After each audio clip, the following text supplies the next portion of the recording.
Hello दोस्तों, welcome to Wonders IQ YouTube channel. आप सबका स्वागत है आपके अपने यूट्यूब चैनल वंडर्स आईक्यू पर। दोस्तों, हमने बायोलॉजी की शुरुआत कर दी थी और हम कोशिका के बारे में पढ़ रहे थे। आज हम पढ़ेंगे कोशिका के कोशिकांगों के बारे में। हमने फर्स्ट पार्ट में कोशिका का इंट्रोडक्शन पढ़ा था और सेकंड पार्ट में हमने कोशिका के कुछ अंगों के बारे में जाना था। आज हम कोशिका के बाकी बचे हुए सभी अंगों के बारे में पढ़ेंगे, सेल ऑर्गन्स के बारे में पढ़ेंगे। तो चलिए बिना किसी देरी के शुरू करते हैं आज की क्लास।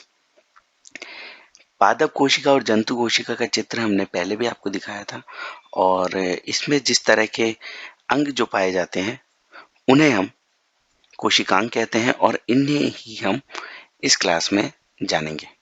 तो चलिए शुरू करते हैं केंद्रक से। केंद्रक यह कोशिका का सबसे महत्वपूर्ण भाग है। केंद्रक की खोज रॉबर्ट ब्राउन ने 1831 में की थी। ध्यान रखिएगा, केंद्र की खोज रॉबर्ट ब्राउन ने की थी और कोशिका की खोज रॉबर्ट हुक ने की थी।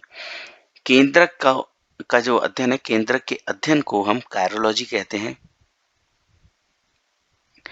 कोशिका का नियंत्रक control room of cell and कोशिका का दिमाग, कोशिका का नियंत्रक कहा जाता है, कंट्रोल रूम ऑफ सेल कहा जाता है, कोशिका का दिमाग केंद्रक को कहा जाता है। तो कोई भी क्वेश्चन आ जाए, कोशिका का नियंत्रक किसे कहते हैं, कंट्रोल रूम ऑफ सेल किसे कहते हैं या कोशिका का दिमाग किसे कहा जाता है, तो आप केंद्रक लगाएंगे। केंद्रक के कुछ भाग होते हैं, जैसे पहला है केंद्रक झिल्ली।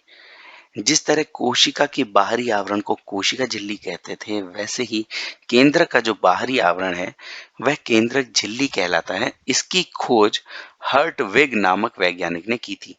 बस आपको इतना ही ध्यान रखना है। दूसरा है केंद्रक द्रव्य। जिस तरह कोशिका में एक द्रव्य भरा होता था, वैसे केंद्रक में भी एक द्रव्य भरा होता है, जिसे हम केंद्रक द्रव्य या न्यूक्लियोप्लाज्म कहते हैं। यह एक पारदर्शी द्रव्य होता है, इसे केंद्रक रस भी कहते हैं। अगला है क्रोमेटीन जालिका। यह एक धागेनुमा या धागे की जालीनुमा संरचना होती है। केंद्रक में उपस्थित धागेनुमा संरचनाओं को क्या कहा जाता है? आंसर होगा क्रोमेटीन जालिका।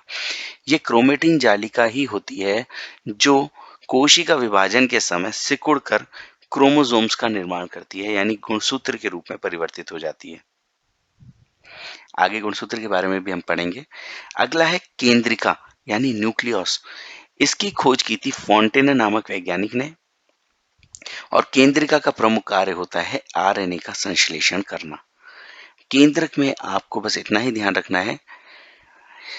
आगे चलते हैं। कोशिका का यह सबसे बड़ा अंग होता है, यह भी इंपॉर्टेंट है। सबसे बड़ा अंग कोशिका का होता है केंद्रक और सबसे छोटा होता है राइबोसोम, जो हम पहले इसके बारे में पढ़ चुके हैं। तो कोशिका का सबसे बड़ा अंग होता है केंद्रक। केंद्रक है, आरबीसी में केंद्रक नहीं पाया जाता। आरबीसी में केंद्रक अनुपस्थित होता है, परंतु इसका एक एग्जम्पशन है। परंतु ऊंट, जिराफ और लामा एक जीव होता है। ऊंट, जिराफ और लामा की आरबीसी में केंद्रक उपस्थित होता है, ये आपको ध्यान रखना है। अपवाद जरूर पूछे जाते हैं एग्जाम में। ऊंट, जिराफ और लामा नामक जो जीव होता है उसकी आरबीसी में केंद्रक उपस्थित होता है, बाकी आरबीसी में केंद्रक अनुपस्थित होता है। ध्यान रहेगा। आगे चलते हैं, अगली बात कर लेते हैं अंतःप्रद्रव्यी जालिका के नाम के बारे में। अंतःप्रद्रव्यी जालिका यानी एंडोप्लाज्मिक रेटिकुलम, इसे ईआरबी शॉर्ट फॉर्म में कहा जाता है। एंडोप्लाज्मिक रेटिकुलम क्या होती है? इसकी खोज की थी कीथ पोर्टर नामक वैज्ञानिक ने, ये ध्यान रखना है आपको। एंडोप्लाज्मिक रेटिकुलम यूकैरियोटिक कोशिकाओं में पाई जाती है। ये यूकैरियोटिक कोशिकाओं में एक जालीनुमा संरचना होती है, उसे अंतःप्रद्रव्यी जालिका कहते हैं। ये यूकैरियोटिक कोशिकाओं में पाई जाती है, एब्सेंट होती है आरबीसी और शुक्राणु में। ठीक है। अंतःप्रद्रव्यी जालिका दो तरह की होती है। पहली होती है खुरदुरी अंतःप्रद्रवी जालिका, दूसरी चिकनी अंतःप्रद्रवी जालिका यानी रफ एंडोप्लाज्मिक रेटिकुलम और स्मूथ एंडोप्लाज्मिक रेटिकुलम। ये रफ और स्मूथ में क्या अंतर होता है वो देखते हैं। जब मान लीजिए ये अंतःप्रद्रवी जालिका है, इस पे छोटे-छोटे राइबोसोम चिपके होते हैं। मैंने आपको बताया था जब हमने राइबोसोम पढ़े थे, तब मैंने आपको बताया था कि अंतःप्रद्रवी जालिका पर चिपके होते हैं ये राइबोसोम। तो कुछ पर चिपके होते हैं और कुछ पर नहीं चिपके होते। जिन अंतःप्रद्रवी जालिकाओं पर राइबोसोम चिपके होते हैं, उनकी सतह कैसी हो जाएगी? इन छोटे-छोटे दानों के चिपकने से ही इनकी सतह चिकनी ना रहकर खुरदरी हो जाएगी। यही जो अंतःप्रद्रवी जालिकाएँ हैं, ये खुरदरी कहलाती हैं और जिन पे राइबोसोम नहीं पाए जाते, वो एकदम चिकनी होंगी, इसीलिए इन्हें चिकनी अंतःप्रद्रवी जालिका कहते हैं। तो जिसकी सतह पर राइबोसोम चिपके होते हैं, वो खुरदरी होती है और जिसकी सतह पर राइबोसोम उपस्थित नहीं होते, वो चिकनी अंतःप्रद्रवी जालिका यानी स्मूथ एंडोप्लाज्मिक रेटिकुलम कहलाती है। अच्छा, खुरदरी अंतःप्रद्रवी जालिका पर राइबोसोम चिपके होते हैं और राइबोसोम का प्रमुख कार्य जो होता है वो प्रोटीन का निर्माण, प्रोटीन का संश्लेषण होता है। इस वजह से खुरदरी अंतःप्रद्रवी जालिका को हम प्रोटीन फैक्ट्री भी कहते हैं। अगर ऑप्शन में राइबोसोम का नाम हो, राइबोसोम अगर ऑप्शन में हो, तो आपको प्रोटीन फैक्ट्री के लिए आपको राइबोसोम को ही प्रेफ़रेंस देनी है। अगर प्रोटीन फैक्ट्री का क्वेश्चन आए और राइबोसोम ऑप्शन में हो, तो राइबोसोम लगाना है। अगर राइबोसोम नहीं हो ऑप्शन में, तो हमें खुरदुरी अंतःप्रद्रवी जालिका का ऑप्शन चूज़ करना है। तो खुरदुरी अंतःप्रद्रवी जालिका को प्रोटीन फैक्ट्री कहते हैं। इसी तरह चिकनी अंतःप्रद्रवी जालिका को फैट फैक्ट्री कहा जाता है। ये आपको ध्यान रखना है। आगे चलते हैं, बात कर लेते हैं लवक के बारे में यानी प्लास्टिड। लवक क्या होते हैं? सबसे पहली बात, पादप कोशिका और युग्लिना में उपस्थित होते हैं। लवक जो हैं वो सिर्फ पादप कोशिकाओं में और युग्लिना में उपस्थित होते हैं। युग्लिना एक कोशिकीय जीव होता है। ये जब हम टैक्सोनॉमी जब पढ़ेंगे, पंच जगत अवधारणा पढ़ेंगे, तब इसमें ये मोनेरा छोड़ के प्रोटिस्टा में ये युग्लिना होता है और इसमें क्लोरोफिल नामक लवक पाया जाता है। तो इसे हम पंचजगत अवधारणा में ध्यान से पढ़ेंगे। अभी आपको ध्यान रखना है, लवक सिर्फ पादप कोशिका और युग्लिना में पाए जाते हैं। ये 3 प्रकार के होते हैं। 3 प्रकार कौन से हैं? वर्णी लवक, अवर्णी लवक और हरित लवक, यानी क्रोमोप्लास्ट, ल्यूकोप्लास्ट और क्लोरोप्लास्ट। अवर्णी लवक भी 3 प्रकार के होते हैं, एमाइलोप्लास्ट, एलाइयोप्लास्ट और प्रोटीनोप्लास्ट। अमाइलोप्लास्ट जो होता है वो मंड को संचित करता है, यानी कार्बोहाइड्रेट का संचयन करता है। दूसरा होता है वसा को संचयित करने वाला एलाइयोप्लास्ट और तीसरा प्रोटीनोप्लास्ट यानी प्रोटीन का संचयन जो करता है उसे प्रोटीनोप्लास्ट कहते हैं। चलिए बात कर लेते हैं वर्णी लवक के बारे में। वर्णी लवक क्या होते हैं? क्रोमोप्लास्ट जिन्हें कहते हैं। इनका मुख्य कार्य रंग प्रदान करना होता है। ये रंगीन वर्णक होते हैं। इनका काम होता है रंग प्रदान करना, फूलों को, पत्तियों को और फलों को ये रंग प्रदान करते हैं। इनके एग्जाम्पल जो एग्जाम में आए हुए हैं वो है टमाटर। टमाटर में कौन सा वर्णक पाया जाता है? तो लवक पाया जाता है, वो है लाइकोपीन। इसी तरह चुकंदर में बीटानीन और गाजर में कैरोटीन नामक वर्णी लवक पाया जाता है। ये ध्यान रखना होगा आपको। अवर्णी लवक दूसरे की बात कर लेते हैं, ल्यूकोप्लास्ट। इसे ल्यूकोप्लास्ट कहते हैं। ये रंगहीन होते हैं। इनका मुख्य कार्य भोजन का संग्रहण होता है। जिस तरह से भोजन में भी क्या क्या संग्रहित करते हैं, एमाइलोप्लास्ट जो होता है वो कार्बोहाइड्रेट संचयन करता है, एलाइयोप्लास्ट वसा को और प्रोटीनोप्लास्ट प्रोटीन को संचयित करता है। तो भोजन का संचयन करना, संग्रह करना इसका मुख्य कार्य है। यह पौधों के जड़ और तने में पाया जाता है, इसीलिए इनका कोई रंग निश्चित नहीं होता। ये रंगहीन होते हैं। ये जड़ और तने में पाए जाते हैं। जड़ और तने में कौन सा लवक पाया जाता है? आंसर होगा ल्यूकोप्लास्ट या अवर्णी लवक। अगला देख लेते हैं हरित लवक, जो कि बहुत इंपॉर्टेंट है, प्रमुख है। हरित लवक यानी क्लोरोप्लास्ट। हरे रंग का लवक होता है, हरे रंग का एक लवक होता है। पौधों को हरा रंग प्रदान करता है। हरित लवक पौधों का हरा रंग हरित लवक के कारण होता है। पौधों का हरा रंग किसके कारण होता है? आंसर हरित लवक या क्लोरोप्लास्ट के कारण। प्रकाश संश्लेषण में सहायक होता है। यह भोजन बनाने की प्रक्रिया को प्रकाश संश्लेषण कहते हैं और ये भोजन बनाने में सहायक होता है। और अवर्णीय लवक जो होता है वो भोजन के संग्रह में मदद करता है। भोजन बनाने में क्लोरोफिल आपने नाम सुना होगा। प्रकाश संश्लेषण में सबसे महत्वपूर्ण भूमिका निभाता है क्लोरोफिल, जो क्लोरोप्लास्ट से ही बनता है क्लोरोफिल। तो ये प्रकाश संश्लेषण में मदद करता है। पादप कोशिका का रसोई घर कहा जाता है। पादप कोशिका का रसोई घर किसे कहते हैं? क्लोरोप्लास्ट को। इसमें मैग्नीशियम पाया जाता है। क्लोरोप्लास्ट में मैग्नीशियम पाया जाता है, ये ध्यान रखना है आपको। नेक्स्ट हम बात कर लेते हैं तारक काय यानी सेंट्रोसोम के बारे में। तारक काय की खोज टी बोवेरी नामक वैज्ञानिक ने की थी। इसका मुख्य कार्य कोशिका विभाजन में मदद करना है। तारक काय सेंट्रोसोम कोशिका का वह भाग होता है जो कोशिका को विभाजित होने में, यानी एक कोशिका से किस तरह दो कोशिकाओं का निर्माण होता है, उसमें ये कोशिका विभाजन में ये तारक काय मदद करता है। अच्छा, तंत्रिका कोशिकाओं में तारक काय नहीं पाया जाता है, यानी न्यूरॉन्स में ये नहीं पाया जाता है।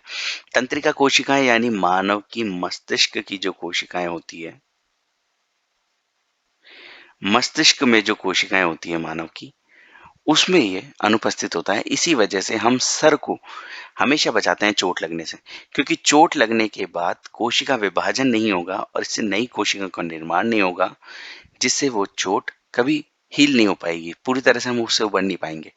तो इसी वजह से न्यूरॉन्स में मस्तिष्क की चोट बहुत घातक होती है और न्यूरॉन में ये तारक काय नहीं पाया जाता। दूसरा, यकृत या लिवर में ये सबसे ज्यादा पाया जाता है।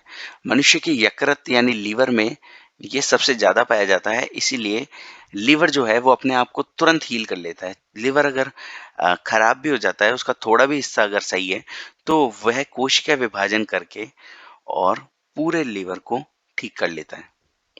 लिवर में कोशिका विभाजन की सबसे ज्यादा क्षमता होती है, क्योंकि उसमें सेंट्रोसोम की अधिकता होती है। अगली बात कर लेते हैं गुणसूत्र के बारे में। गुणसूत्र की खोज की थी स्ट्रॉसबर्गर नामक वैज्ञानिक ने। ध्यान रहेगा, स्ट्रॉसबर्गर ने खोज की थी और नामकरण इसका किया था वॉल्डेयर ने। वॉल्डेयर ने इसका नामकरण किया था, खोज की थी स्ट्रॉसबर्गर में।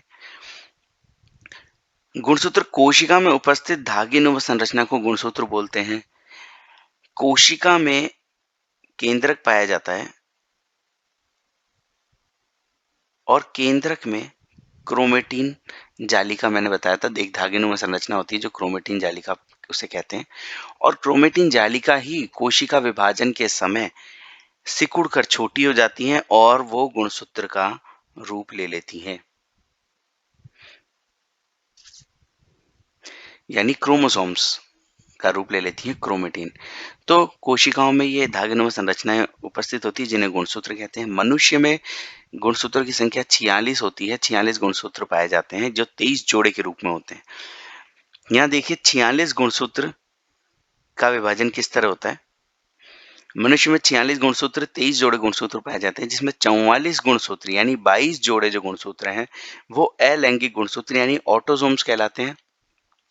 दूसरा जो दो गुणसूत्र बचे, जो एक जोड़ा गुणसूत्रों का बचा, उसे लैंगिक गुणसूत्र या सेक्स क्रोमोसोम्स कहते हैं। ये गुण जो दो गुणसूत्र होते हैं ये लिंग का निर्धारण करते हैं, यानी कि आने वाली संतान लड़का होगी या लड़की होगी, इसका निर्धारण ये दो गुणसूत्र, लैंगिक गुणसूत्र जिन्हें सेक्स क्रोमोसोम कहते हैं, वो निर्धारण करते हैं। नर यानी पुरुष में ये गुणसूत्र एक्स और वाई पाए जाते हैं और मादा यानी महिला में ये गुणसूत्र एक्स एक्स पाए जाते हैं। तो 46 में से 44 गुणसूत्र अलैंगिक होते हैं और दो गुणसूत्र लैंगिक होते हैं। आगे बात कर लेते हैं, गुणसूत्र पर पाई जाने वाली मोतीनुमा संरचना को डीएनए कहा जाता है। गुणसूत्र पर कुछ मोतीनुमा छोटी छोटी संरचनाएं पाई जाती है, बिल्कुल बिंदु के समान, उन्हें हम डीएनए कहते हैं।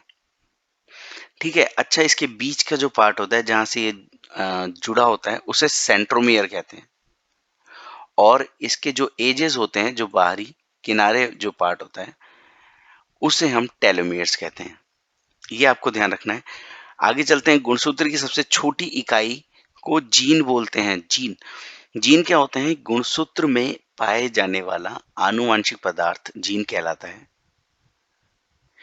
छोटे छोटे जीन पाए जाते हैं। ये जीन एक आनुवांशिक पदार्थ है जो कि लक्षणों का आगे अगली पीढ़ी में हस्तांतरण करते हैं। जैसे माता पिता के कुछ लक्षण उनकी संतानों में आते हैं, वो किस माध्यम से आते हैं? जीन्स के माध्यम से। तो इन गुणसूत्रों में ही छोटे छोटे जीन पाए जाते हैं जो कि आनुवांशिक पदार्थ है। तो गुणसूत्र की सबसे छोटी इकाई के बारे में पूछे तो आपको जीन बताना है। अच्छा, जीन का नामकरण किसने किया था? जॉनसन नामक वैज्ञानिक ने किया था। जीन का नामकरण किया था इन्होंने। और गुणसूत्र का नामकरण किया था वोल्डेयर ने। ये ध्यान रखना है आपको। गुणसूत्र डीएनए, आरएनए और हीस्टोन प्रोटीन से मिलकर बना होता है। ये 3 चीजों से मिलकर बना होता है। डीएनए, आरएनए और हिस्टोन प्रोटीन। ठीक है। ट्रिलियम नामक पौधे में सबसे लंबा गुणसूत्र पाया जाता है। अगर आपसे क्वेश्चन पूछे कि सबसे लंबा गुणसूत्र कहाँ पाया जाता है, किसमें पाया जाता है, तो आपको आंसर देना है ट्रिलियम। ट्रिलियम नामक पौधा, मैं यहाँ लिख के बड़ा दिखा देता हूँ। ट्रिलियम नामक पौधे में